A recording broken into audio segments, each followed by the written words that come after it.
اب لوگ کہتے ہیں نا کہ روحانیت کا عملیات سے تعلق نہیں ہے. سر بہت گہرا تعلق ہے, اتنا گہرا تعلق ہے کہ جیسے جسم اور روح کا تعلق ہے, کہ جیسے ہمارے جسم میں اگر روح نہیں ہے تو ہمارا جسم بیکار ہے, کسی کام کا نہیں ہے. اسی طریقے سے روحانیت کی دنیا میں, تصوف کی دنیا میں, سلوک کی دنیا کے اندر عملیات بیسیکلی ہم لوگوں نے سمجھا ہی غلط ہے. عملیات کو ہمیں عملیات کو سمجھنے کی ضرورت ہے کہ یہ عملیات ہیں کیا.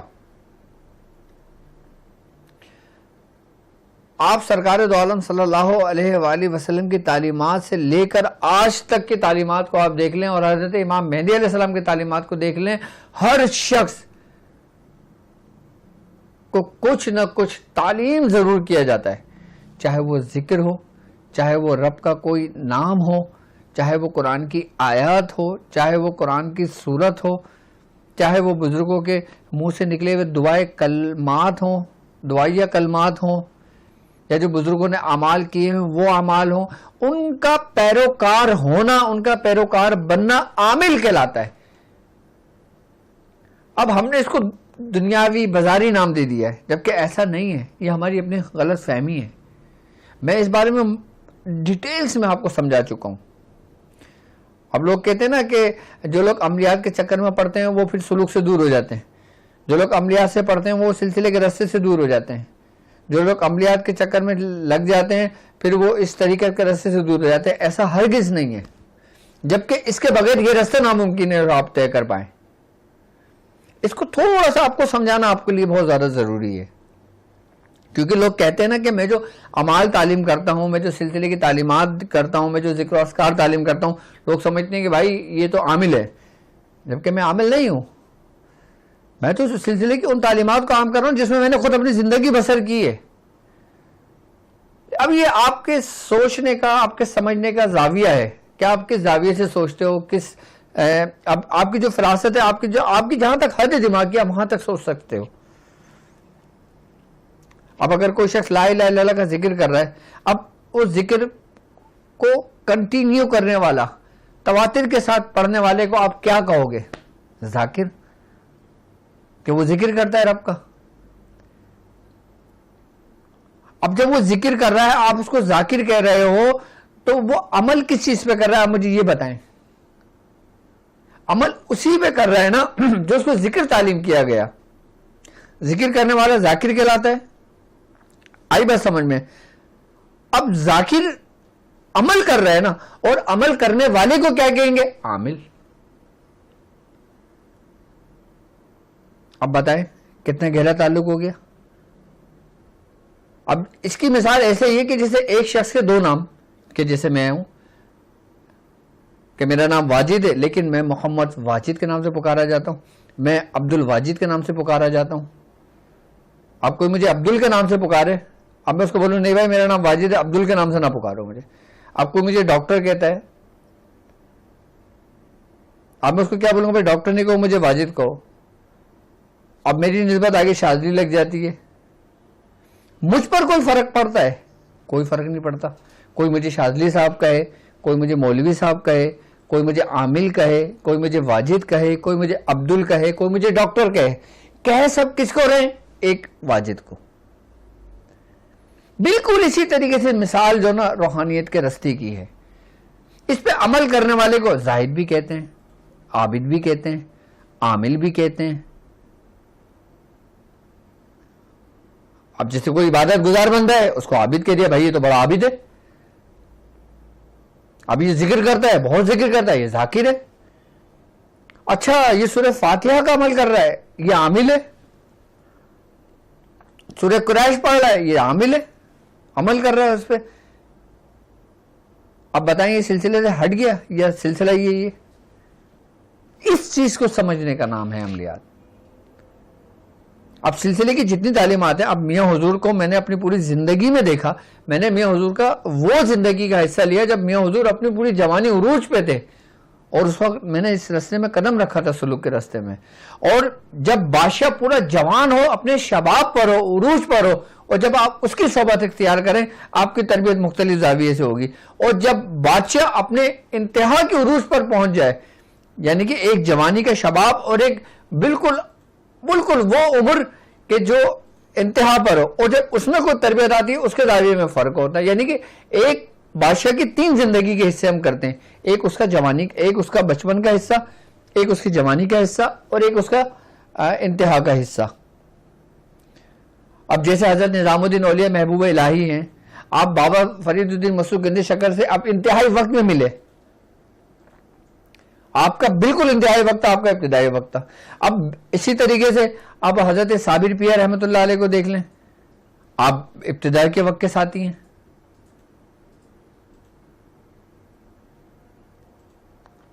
آئی بس سمجھ میں، ایک قصے میں جلال آیا، ایک قصے میں جمال آیا، ایک قصے میں شان و شوکت آئی. اب وہ صحابی رسول کہ جو سرکار دو عالم صلی اللہ علیہ وآلہ وسلم کے ساتھ ابتدائی وقت میں سے، ان صحابیوں کو جو مقام مرتبہ ہے وہ آپ کے بعد والے صحابی کا نہیں ہے. کیوں؟ کیونکہ آپ کی زندگی کا وہ حصہ اس وقت وہ حصہ تھا کہ جب دین کے لیے تکالیف اٹھائی گئیں، اس کا مقام الگ تھا، اس کا مرتبہ الگ تھا. میں بالکل آسان سی مثال حضور کی دے رہا ہوں آپ کو. اور حضور کی زندگی کے اگر ہم 3 حصے کرتے ہیں، آپ کی زندگی کا وہ حصہ کہ جب آپ نے تبلیغ کا آغاز کیا، اور ایک حصہ وہ آپ نے جو ہجرت کی، اور ایک حصہ وہ آپ کا جب آپ قائم مقام ہوئے.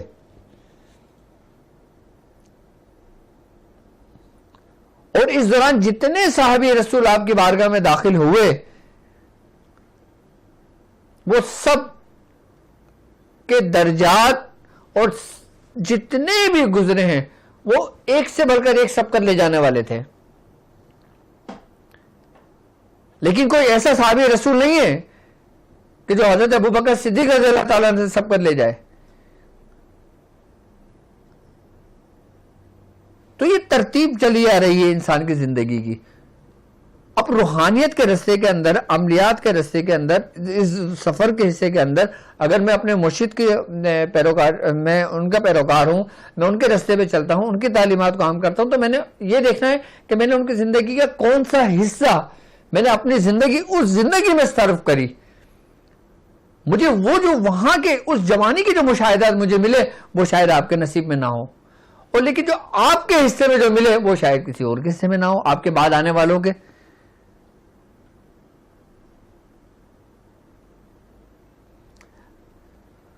تو یہ سب کچھ تمہید باندھنے کا مقصد اور یہ سب کچھ سمجھانے کا مقصد آپ کو یہی ہے کہ میں نے اپنے مرشد کے ساتھ، اپنے والد محترم کے ساتھ میں نے جو زندگی کا اپنا ایک بڑا حصہ میں نے ان کے ساتھ صرف کیا، ان کی خدمت میں ان کا ادب بجا لایا، ان کی خدمت کی اور ان سے محبت کی اور ان کے ہر کام میں آیا.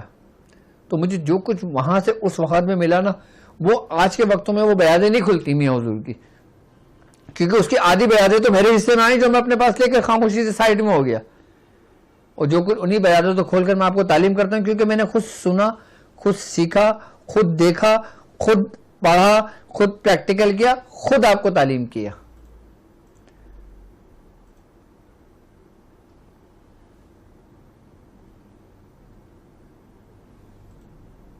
تو اس میں فرق تو ہے نا.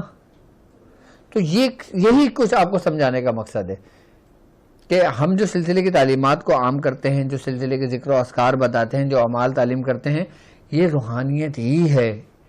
یہ وہی راستہ ہے کہ جس کے بارے میں بزرگان دین فرماتے ہیں کہ اہدنا الصراط المستقیم صراط الذین انعمت علیہم، کہ ہمیں اس راستے پہ چلا کہ جس راستے پہ تو نے نعمتیں عطا کریں. اچھا، نعمتوں کا پانے والے لوگ کون ہیں؟ وہی کہ جو ہمارے اولیاء کرام ہیں. اب اولیاء کرام کو وہ نعمتیں ملی تو کیوں ملی؟ کسی نے اپنی پوری زندگی اللہ کی راہ میں گزار دی، کسی نے پوری زندگی اللہ کے ذکر میں گزار دی، کسی نے پوری زندگی خلق کی خدمت میں گزار دی، کسی نے اپنی پوری زندگی جہاد میں گزار دی، کسی نے اپنی پوری زندگی اسلام کا جھنڈے کو سر بلند کیا.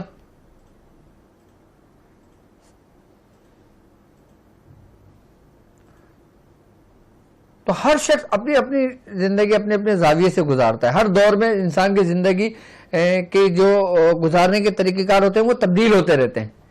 کہ جیسے آج کے لوگ آپ زندگی بسر کر رہے ہو، آج سے 100 سال پہلے کے لوگ وہ زندگی بسر نہیں کرتے تھے، اور جو 100 سال پہلے لوگ زندگی بسر کر رہے تھے وہ ان سے 100 سال پہلے والی زندگی بسر نہیں کر رہے تھے، کیونکہ ہر دور میں ترقی ہوتی رہی، ہر دور میں زاویات بدلتے رہے، لیکن دین وہی رہا ہے جو اسلام تھا شروع سے لے کر آخر تک، اس میں کوئی تبدیلی نہیں ہے۔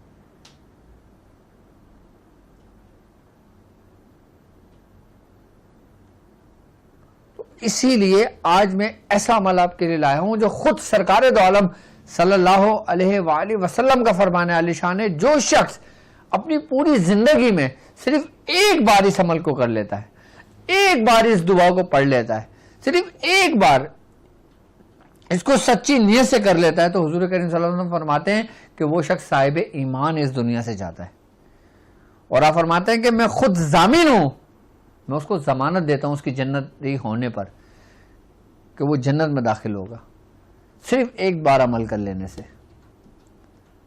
اب ہمیں عمل کے دروازے، اعمال کے دروازے ہمارے کہاں کھلتے ہیں آپ کو معلوم؟ سرکار دو عالم صلی اللہ علیہ وآلہ وسلم سے، کیونکہ آپ نے یہ دعائیں تعلیم فرمائی، آپ نے اعمال تعلیم فرمائے، آپ ہی نے ہمیں جینے کا طریقہ سکھایا، آپ نے بتایا کہ زندگی کیسے بسر کرنی ہے تم نے، کیونکہ ہم تمام لوگ آپ ہی کے پیروکار ہیں، آپ ہی کی اطاعت کرنے والے ہیں، آپ ہی کے بتائے ہوئے نسخوں پر عمل کرتے ہیں ہم لوگ، اور ہم جو عمل آپ کو تعلیم کرتے ہیں، جو طریقہ کار بتاتے ہیں، وہ سارے ہمارے الحمدللہ اوپر سے ہی چلے آ رہے ہیں ترتیب وار۔ وہ صرف ایک عمل ایسا کہ صرف زندگی میں ایک دفعہ پڑھ لو، اور ایک دفعہ پڑھنے میں آپ کو 2 منٹ بھی نہیں لگیں گے۔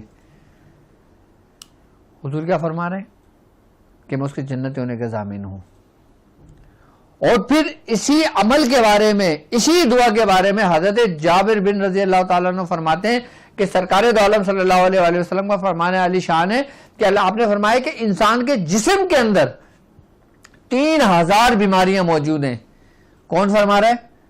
اللہ کے محبوب، کہ انسان کے جسم کے اندر 3000 بیماریاں ہیں، 1000 بیماریوں کو طبیب جانتا ہے، لیکن 2000 بیماریوں کو کوئی طبیب نہیں جانتا۔ آپ فرماتے ہیں جو شخص اس عمل کو خالی لکھ کر اپنے پاس رکھ لیتا ہے، اللہ تعالیٰ اس کو 3000 بیماریوں سے محفوظ کر دیتا ہے۔ کون فرما رہا ہے؟ سرکار دو عالم صلی اللہ علیہ وآلہ وسلم۔ آپ کی ہر بات حق ہے،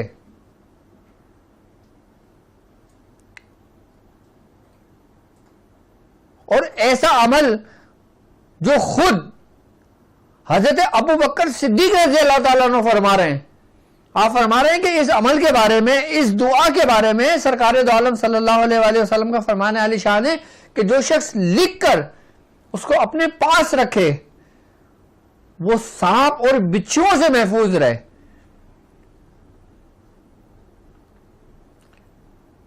یعنی کہ گھر کے اندر جو موذی جانور ہوتے ہیں نا، وہ اس کے قریب بھی نہ آئے۔ اور حضرت ابو بکر صدیق رضی اللہ تعالیٰ عنہ فرماتے ہیں کہ جو شخص خالی لکھ کر اس عمل کو اپنے پاس رکھ لیتا ہے نا، وہ تمام جادو کے شر سے محفوظ ہو جاتا ہے، جناتوں کے شر سے محفوظ ہو جاتا ہے، ہر اس شر سے محفوظ ہو جاتا ہے کہ جو تمہیں ایذا دیتی ہے، جو تمہیں تکلیف دیتی ہے، جو تمہیں نقصان دے۔ کیسا عمل ہوگا یہ؟ لوگ بولتے ہیں نا آپ جو عمل تعلیم کرتے ہیں حضور نے کہاں فرمایا، صحابہ سے کیا فرمایا؟ تو بھائی یہ حضور فرما رہے ہیں، صحابی رسول فرما رہے ہیں اس عمل کے بارے میں، اور یہاں تک کہ مولا کائنات حضرت علی کرم اللہ وجہ کیا فرماتے ہیں؟ آپ فرماتے ہیں کہ حضور کریم صلی اللہ علیہ وآلہ وسلم کا فرمان علی شان ہے کہ کوئی شخص اس عمل کو 41 مرتبہ پڑھ کر اپنے کسی مردے کو بخش دے، یعنی کہ اس کے کوئی آبا و اجداد میں کوئی فوت ہو گیا ہو، اب اس کے احباب میں کوئی فوت ہو گیا ہو، اور وہ بہت ظالم تھا یا بہت نیک تھا، یا آپ دیکھتے ہو نا اکثر مردوں کو خواب میں دیکھتے ہو کہ کوئی مردہ آپ کو کچھ کھانا مانگ رہا ہے، کچھ کپڑے مانگ رہا ہے، کچھ کرنے کو کہہ رہا ہے، کچھ تکلیف میں دیکھتے ہو، کچھ وہ کرتے ہو۔ تو مولا کائنات حضرت علی کرم اللہ وجہ الکریم فرماتے ہیں کہ سرکار دو عالم صلی اللہ علیہ وآلہ وسلم کو فرمان علی شان ہے کہ کوئی شخص اپنے مردے کے لیے 41 مرتبہ اس عمل کو پڑھ کے اس کا ثواب اس مردے کے نام پہ بخشتا ہے نا، تو اللہ تبارک و تعالی اس کی قبر کے اوپر سے عذاب کو اٹھا لیتا ہے اور اس کے مشرق سے مغرب تک اس کی قبر کو کشادہ کر دیتا ہے اور اس میں نور ہی نور بھر دیتا ہے اللہ تعالیٰ. کون فرما رہا ہے؟ مولا کائنات. اور آپ فرماتے ہیں کہ اگر کوئی شخص اسی عمل کو لکھ کر اگر جب مردے کی تدفین کی جاتی ہے اس کے قبر پہ اگر رکھ دیا جائے اندر، تو اللہ تبارک تعالیٰ اس مردے کے جو قبر کے اندر کے جو معاملات ہوتے ہیں نا، منکر نکیر سے سوالات آسان ہو جاتے ہیں صرف لکھ کر. یعنی کہ وہ شخص اپنی زندگی میں مر گیا، اس کا نامہ اعمال بند ہو گیا. اب آپ نے کرنا یہ ہے کہ آپ کے کوئی آبا و اجداد میں سے، آپ کے کوئی بہن بھائیوں میں سے، آپ کے کوئی احباب میں سے کوئی مر گیا، آپ نے صرف اور صرف یہ عمل لکھا اور اس کی قبر کے اندر رکھ دیا. صرف رکھنے سے ہی اور 41 مرتبہ پڑھ کر اس کو بخشوا لینے سے، اس کی روح کو پہنچا دینے سے اس کے قبر کے اوپر سے عذاب اٹھایا جاتا ہے. اور مولا کائنات فرماتے ہیں کہ قبر کا عذاب اس کے دائیں جانب 1,00,000 گز تک عذاب اٹھا لیا جاتا ہے، اس کے بائیں جانب 40,000 گز دور تک عذاب اٹھا لیا جاتا ہے. یعنی کہ اس کے دائیں بائیں بھی اگر کوئی قبروں پہ عذاب ہو رہا ہو نا، تو اللہ تعالیٰ اس عمل کی برکت سے، اس دعا کی برکت سے اللہ تعالیٰ اس کے دائیں بائیں جو قبروں پہ عذاب ہوتا ہے اس تک کو بھی ختم کر دیتا ہے. یعنی کہ 40,000 گز اس کے بائیں جانب، 40,000 گز اس کے بیک کی جانب، 40,000 گز اس کے سامنے کی جانب اللہ تعالیٰ تمام اس سے عذاب کو ختم کر دیتا ہے، اٹھا لیتا ہے، صرف یہ رکھنے اور پڑھنے کی برکت سے. اس عمل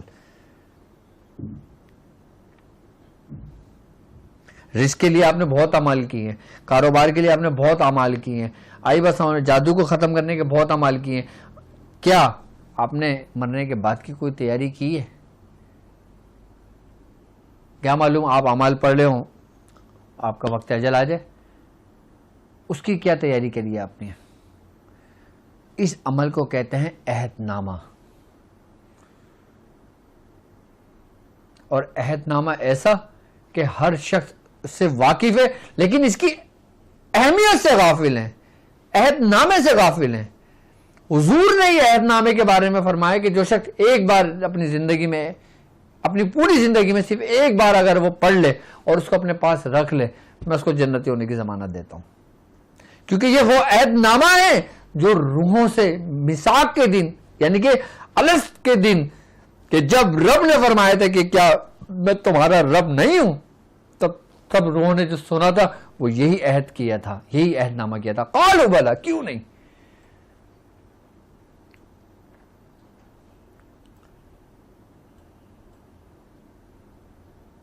وہ پہلے کے لوگ قبروں کے اندر باقاعدہ عہد نامہ رکھا کرتے تھے، کیونکہ ہمیں حدیثوں سے ملتا ہے.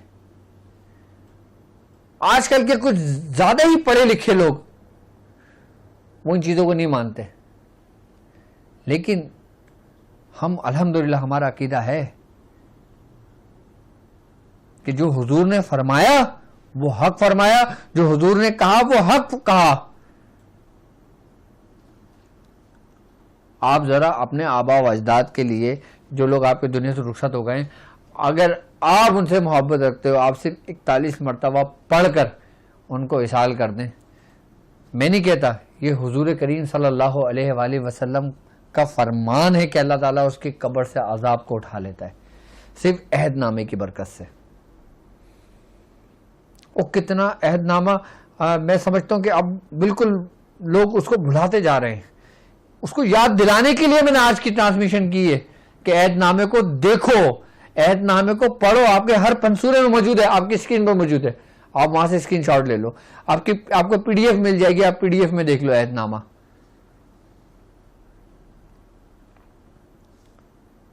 عہد نامہ تو ایسا ہے کہ لوگ اپنے گھروں کے اندر قرآن کے اندر رکھتے ہیں عہد نامے کو اور خود باقاعدہ پڑھتے ہیں. اور خوش نصیب ہے وہ لوگ جو ایک مرتبہ روزانہ پڑھتے ہیں کہ جب ان کی آنکھ بند ہوتی ہے تو ان کا دوسرا قدم جنت میں ہوتا ہے. اگر وہ قبر میں اتارے جاتے ہیں تو وہ قبر پہلے ہی جنت کے باغوں میں سے ایک باغ بنا دی جاتی ہے.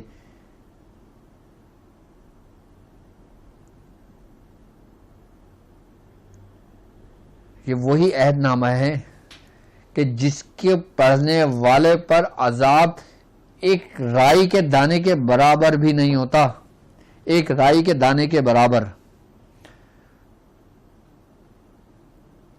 آپ ایک دفعہ پڑھ لیں، اس کا پرنٹ آؤٹ نکال لیں. ہے نہیں تمہارے پاس؟ کیا ہے؟ چل رہا ہے؟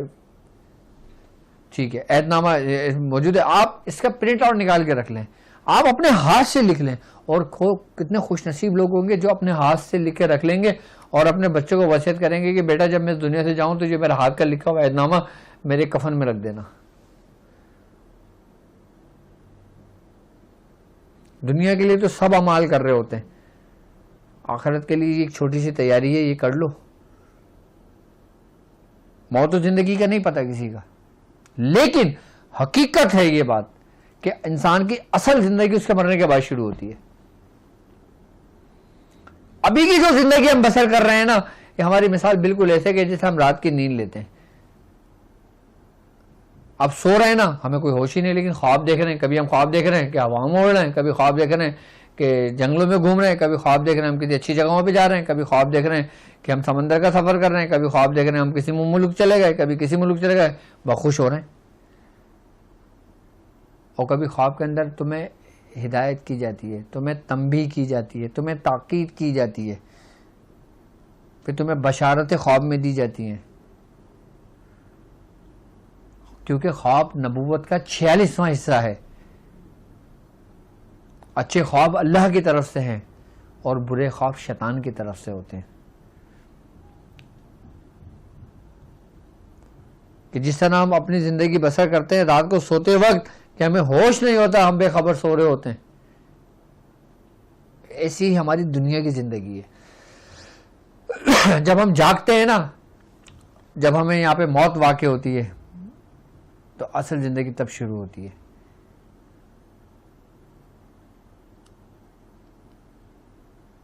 تو اس وقت کی تیاری کے لیے ہمیں اپنا عہد نامہ اپنے ہاتھ سے لکھ کر اپنے پاس رکھنا چاہیے اور اپنی اولادوں کو اس کی وصیت کرنا چاہیے. اور عہد نامہ یہ ایک ایسا عمل ہے کہ جس کا صلہ ملنا ہی ملنا ہے. اچھا دنیا میں کیسے ملنا ہے؟ اچھا یہ نہیں کہ مرنے کے بعد ملے گا، نہیں، دنیا میں ہی ملے گا. کیونکہ حضرت ابو بکر صدیق رضی اللہ تعالیٰ عنہ فرماتے ہیں، آپ فرماتے ہیں کہ سرکار دو عالم نے فرمایا کہ جو شخص عہد نامے کو پڑھتا رہے اور اس کو اپنے پاس لکھ کر رکھ لے تو اللہ تبارک و تعالیٰ اسے سانپ اور بچھوؤں کے ڈسنے سے اور ہر قسم کے موذی جانور جو آپ کو ایذا دیں ان سے اللہ تعالیٰ محفوظ کر دیتا ہے. اور جادو سے، سب سے زیادہ ڈر انسان کو سحر اور جادو سے ہی ہوتا ہے نا، انسان اس سے محفوظ ہو گیا. کون کہہ رہا ہے؟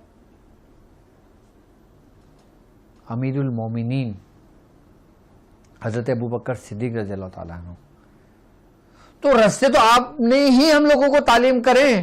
اگر ان سے ہٹ کر ہم چل رہے ہیں، ان سے ہٹ کے کوئی عمل تعلیم کر رہے ہیں، ان سے ہٹ کر اگر ہم کوئی چیز آپ کو بتا رہے ہیں تو آپ بولیں کہ ڈاکٹر صاحب آپ صحیح نہیں کر رہے. ہمارے تو ہر عمل کی سند ہے، سند کے ساتھ ہے، اجازت کے ساتھ ہے، مستند ہے. میرا کوئی بھی بتایا ہوا عمل آپ مجھ سے پوچھ سکتے ہو کہ آپ کو اس کی اجازت کہاں سے ہوئی ہے، اس کی سند کیا ہے اور یہ کن کن بزرگوں نے کیا ہے، میں آپ کو بتاؤں گا. کیونکہ الحمدللہ میں جانتا ہوں، میں جو کچھ آپ کو بتاتا ہوں میں دوسروں کی طرح ایسا نہیں کرتا کہ ادھر سے اٹھا لیا ادھر سے اٹھا لیا ادھر سے اٹھا لیا اور ڈال دیا. نہیں، عہد نامہ بتانا اسی لیے ضروری تھا کہ ہم اس سے غافل ہو رہے ہیں. تو خدارا اس غفلت سے جاگو، کم از کم اپنے ماں باپ کے لیے، اپنے اولادوں کے لیے، اپنے بہن بھائیوں کے لیے، اپنے احباب کے لیے، اپنے رشتہ داروں کے لیے، اپنے پڑوسیوں کے لیے، اپنے اہل محلہ کے لیے، اپنے شہر کے لیے، کم از کم اپنے لیے ایک مرتبہ تو پڑھ لو اس کو. اور جو شخص اپنے بزرگوں کے لیے پڑھ کے رکھتا ہے، اپنے بزرگوں کے لیے اپنی زندگی میں پڑھتا ہے، اس کے بزرگوں کے درجات اللہ تعالیٰ بلند فرما دیتا ہے. یعنی کہ کسی کے پیر و مرشد ہیں، وہ اس دنیا سے رخصت ہو گئے، وہ ان کے لیے ایک دفعہ پڑھنا شروع کر دیتا ہے، ان کا فیض اس کو ملنا شروع ہو جاتا ہے. آپ کو معلوم اس میں روحانیت کا حصہ جو اس کو اس زندگی میں جو نعمتیں ملی ہیں نا، اللہ تبارک و تعالیٰ اس عہد نامے کی برکت سے اس بزرگ کو اس کی زندگی میں جو تصرفات عطا کیے، جو دعائیں عطا کی ہیں، جو نعمتیں عطا کی ہیں، وہ شخص کو ملنے شروع ہو جاتی ہیں کہ جو ان بزرگ کے لیے صرف ایک بار پڑھتا رہتا ہے۔ اب آپ 40 دن کی پڑھائی کے لیے تو بیٹھ جاتے ہو، 1 سال کی پڑھائی کے لیے فوراً آپ کو تیار کر لیتے ہو، آپ ترک جلالی بھی کر لیتے ہو، ترک جمالی بھی کر لیتے ہو، سب کچھ کر لیتے ہو، لیکن میں نے آپ کو اتنا شارٹ کٹ راستہ بتایا ہے کہ تمہارے بزرگوں نے کتنی محنتیں کری ہیں، تمہیں نہیں معلوم ہو بھی اس بات کا کہ 40 سال عبادتوں میں گزار دیے، 60 سال عبادتوں میں گزار دیے۔ اب تم چاہتے ہو کہ ان کی عبادتوں میں تمہارا حصہ ہو جبکہ تم ان سے ناواقف ہو، چاہتے ہو نا؟ اب تم اپنے بزرگ کے آخری وقت میں ملے، آئی بس ہمیں تم نے بیعت لی اور تمہارے حضور کا وصال ہو گیا، تم نے بیعت لے لی، اب تم پریشان ہو، اب تم کیا کرو گے؟ اب اس عہد نامے کے ذریعے تم اپنے بزرگ سے فیض لے سکتے ہو، اس عہد نامے کے ذریعے ان نعمتوں کو لے سکتے ہو جو اس بزرگ کو ملی ہیں، اور اس عہد نامے کے ذریعے ہی تمہاری وہ تعلیم و تربیت بھی کر سکتے ہیں اور کرتے ہیں، کیونکہ یہ وہ عہد ہے کہ جو ایک سے جڑا ہوا ہے، اور یہ پورے جڑا ہوا ایسے کہ پورے ایک زنجیر کے مانند ہے کہ جس طرح شجرے کے اندر بزرگوں کے نام ترتیب وار آ رہے ہوتے ہیں، اسی طریقے سے تمام لوگ پڑھنے والے ایک دوسرے کی کڑیوں کے ساتھ جڑنے شروع ہو جاتے ہیں، کہ جن لوگوں کے بارے میں حضور نے فرمایا کہ میری امت کے لوگ جنت میں ایسے داخل ہوں گے جیسے زنجیر کے مانند۔ آپ نے جبھی تو کہا تھا کہ عہد نامہ پڑھنے والے کی جنت کی ضمانت میں دیتا ہوں۔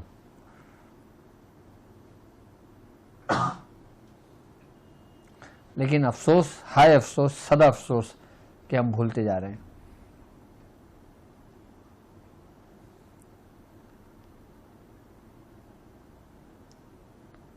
کہ اتنا آسان کہ آپ کو یہ بتا دیا کہ بھائی آپ اپنے جو آپ کے پیارے دنیا سے گزر گئے 41 مرتبہ پڑھ کے ان کو بخشوا دو۔ ہو سکتا ہے آپ کے پڑھنے سے ان کے اوپر سے تمام عذاب کو اٹھا لیا جائے، اور پھر جب تم اس جگہ پر ہو، تمہیں ضرورت ہو، پھر اللہ تعالیٰ تمہارے کسی ایسے بندے کے دل میں تمہارے لیے ڈال دے گا کہ تو 41 مرتبہ اس کے لیے پڑھ، اس نے اپنی زندگی میں اس کے لیے پڑھا تھا۔ سمجھنا بات، حل جزاء الاحسان الا احسان، کہ اللہ تعالیٰ ہر احسان کا بدلہ احسان سے ہی دیتا ہے۔ اگر میں آج کسی کے لیے پڑھ کے اس کو بخشوا دیتا ہوں، کل کو میں اس جگہ پہ کھڑا ہوا ہوں تو مجھے جب ضرورت ہو تو پھر کوئی دوسرا ہو وہ مجھ پر پڑھ کے بخشوائے تاکہ میں آگے کی طرف نکلوں۔ یعنی کہ آپ نے اس کو پڑھ گیا اور اگر وہ اس چیز سے عذاب سے نکل گیا تو اس پر احسان ہوا نا، تو ہر احسان کا بدلہ کیا ہے؟ احسان۔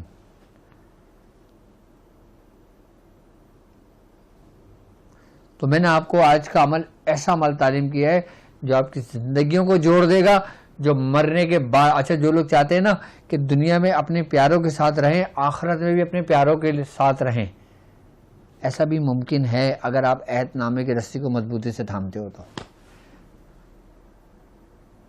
ہم چاہتے ہیں نا کہ میں دنیا میں اپنے محبوب سے محبت کرتا ہوں، میں چاہتا ہوں مرنے کے بعد بھی میں اسی کے ساتھ رہوں، میں عہد نامہ پڑھنا شروع کر دوں ایک بار۔ میں چاہتا ہوں نا جس طریقے سے میں دنیاوی اعتبار سے زندگی اپنے بیوی بچوں کے ساتھ گزارتا ہوں، میں مرنے کے بعد بھی اپنی زندگی ان لوگوں کے ساتھ گزاروں۔ عہد نامہ میں ایک کمال کی خاصیت یہ ہے کہ عہد نامہ ایک دوسرے کو جوڑتا ہے۔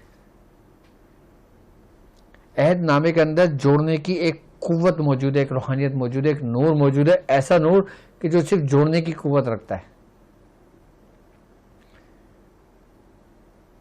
قلب سے قلب کو ملا دیتا ہے،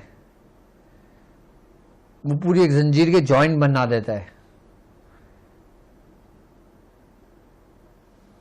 عہد نامہ ہمیں دنیا میں بھی جوڑتا ہے اور آخرت میں بھی جوڑتا ہے۔ عہد نامہ ہمیں یاد دلاتا رہتا ہے۔ ابھی عہد نامے کو آپ سمجھے نہیں کہ عہد نامہ کیا ہے، کہ جس کے بارے میں حضور نے یہ کچھ فرمایا،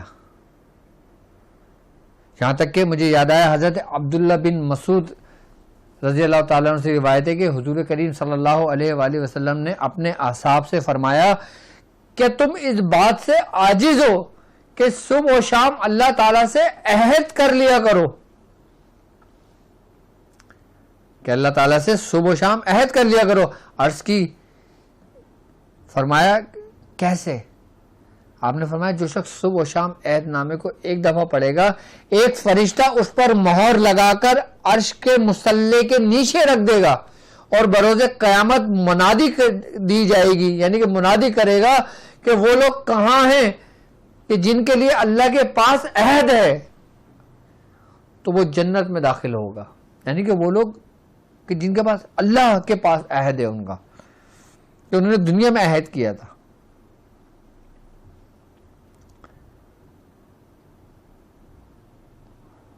اور یہاں تک کہ مولا کائنات حضرت علی کرم اللہ وجہ الکریم فرماتے ہیں کہ عہد نامے پڑھنے والا جب بروز قیامت جب اس کو لایا جائے گا نا جنت میں جانے کے لیے، تو وہ 14ویں کے چاند کی طرح اس کا چہرہ روشن ہوگا، اور اس کی سواری براق کی طرح تیز سواری ہوگی، اور جب وہ اپنی سواری میں سوار ہو کر جنت میں داخل ہوگا تو لوگ اہل جنت کہیں گے یہ کوئی پیغمبر ہے، یہ کوئی نبی ہوگا، یہ کوئی ولی ہوگا، یہ کوئی پیغمبر یا کوئی شہید ہوگا۔ تو فرشتے کہیں گے نہ یہ پیغمبر ہے نہ یہ نبی ہے، بلکہ یہ سرکار دو عالم صلی اللہ علیہ وآلہ وسلم کا ایک امتی ہے جو اپنی زندگی میں عہد نامہ پڑھتا تھا۔ یعنی کہ اس وقت اہل جنت کے لوگ اس شخص کے اوپر رش کریں گے۔ بھائی یہ سب ہمیں حدیث سے ملا ہے، ہمیں حضور کی زندگی سے ملا ہے، یہ سب کچھ بڑے صحابہ کرام نے فرمایا ہے۔ پھر میں کہوں گا افسوس کہ ہم عہد نامے سے غافل ہیں۔ کم از کم اپنی زندگی میں ایک بار ضرور پڑھ لینا، اگر ایک بار پڑھ لو تو سال میں ایک بار پڑھ لینا، مہینے میں ایک بار پڑھ لینا، ہفتے میں ایک بار پڑھ لیا کرو، ہر جمعرات کی شب ایک بار پڑھ لیا کرو، ہر پیر کی شب ایک بار پڑھ لیا کرو، ہر روز ایک بار پڑھ لیا کرو۔ لیکن عہد نامے کا پڑھنا تمہارے لیے تمام اعمال سے بہتر ہے، جو کچھ تو اپنے لیے رکھتے ہو کر کر۔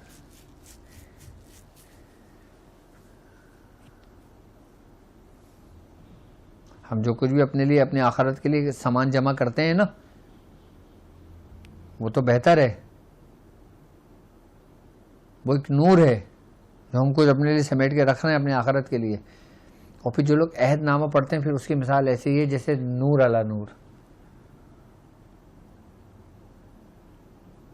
عہد نامہ ایسا ہے کہ جیسے ہم نے سورہ قریش پڑھی اپنی زندگی کے اندر، ٹھیک ہے، ہم نے سورہ قریش اپنی آخرت کے لیے رکھی اپنے لیے، اب ہم نے ایک پوٹلی بنا کے سورہ قریش رکھی، اب اس پوٹلی کو ہم گرہ لگا کے اس کو پیک کر دیں گے تاکہ ضائع نہ ہو، تو عہد نامہ پڑھنا اس پوٹلی کو بند کرنے کے برابر ہے کہ آپ نے اپنے لیے محفوظ کر دیا کہ اب یہ کہیں نہیں جانا، اب یہ کسی حال میں خرچ نہیں ہونا۔ خرچ ہونے سے مراد پتہ ہے کیا ہوتا ہے؟ کہ آپ سے کوئی غلطی سرزد ہو گئی وہ اعمال ضائع ہو گئے، آپ سے کچھ گناہ سرزد ہو گیا وہ آپ کے اعمال ضائع ہو گئے جو آپ نے سورہ قریش کی پوٹلی بنائی ہے۔ تو اس عہد نامہ اس اعمال کے ضائع ہونے کو بچاتا ہے، محفوظ کرتا ہے۔ آپ سے اگر غلطی بھی سرزد ہو جاتی ہے تو آپ کے یہ اعمال ضائع نہیں ہوتے، یہ عہد نامے کی ہے برکت۔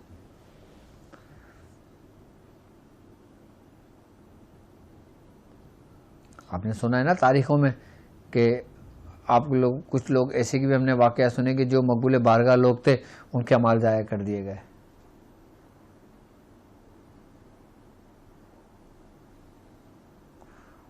اور جو عام لوگ تھے وہ مقبول بارگاہ ہو گئے۔ تو کوئی نہ کوئی عمل تو تھا نا ان کا کہ جو اللہ کو اس کا عمل پسند آیا۔ کہ جیسے ایک بزرگ تھے حضرت بشر حافی رحمۃ اللہ علیہ کا، کہ آپ نے کیا کرا تھا؟ صرف بسم اللہ الرحمن الرحیم آپ نے دیکھی تھی کہ کہیں نالی میں پڑی تھی، آپ نے اس کو اٹھایا، اس کو صاف کیا، آپ نے اس کو چوما، آپ نے کہا تیرا مقام تو میرے سر پر ہے، آپ نے اس کو اپنی پگڑی میں رکھ لیا تھا۔ اللہ تعالیٰ نے اس کے ہی عوض آپ کو جو مقام و مرتبہ عطا کیا، اس مقام پر حضرت جنید بغدادی کو رشک تھا۔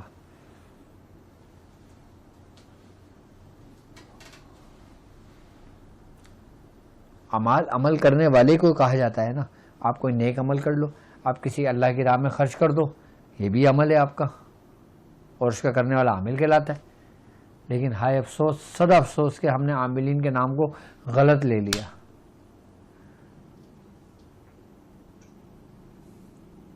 تو میں سمجھتا ہوں خدارا لوٹیں اپنے اصل کی طرف, اور اس غفلت کی نیند سے جاگیں کہ جو عہد نامہ ہے. آئی بس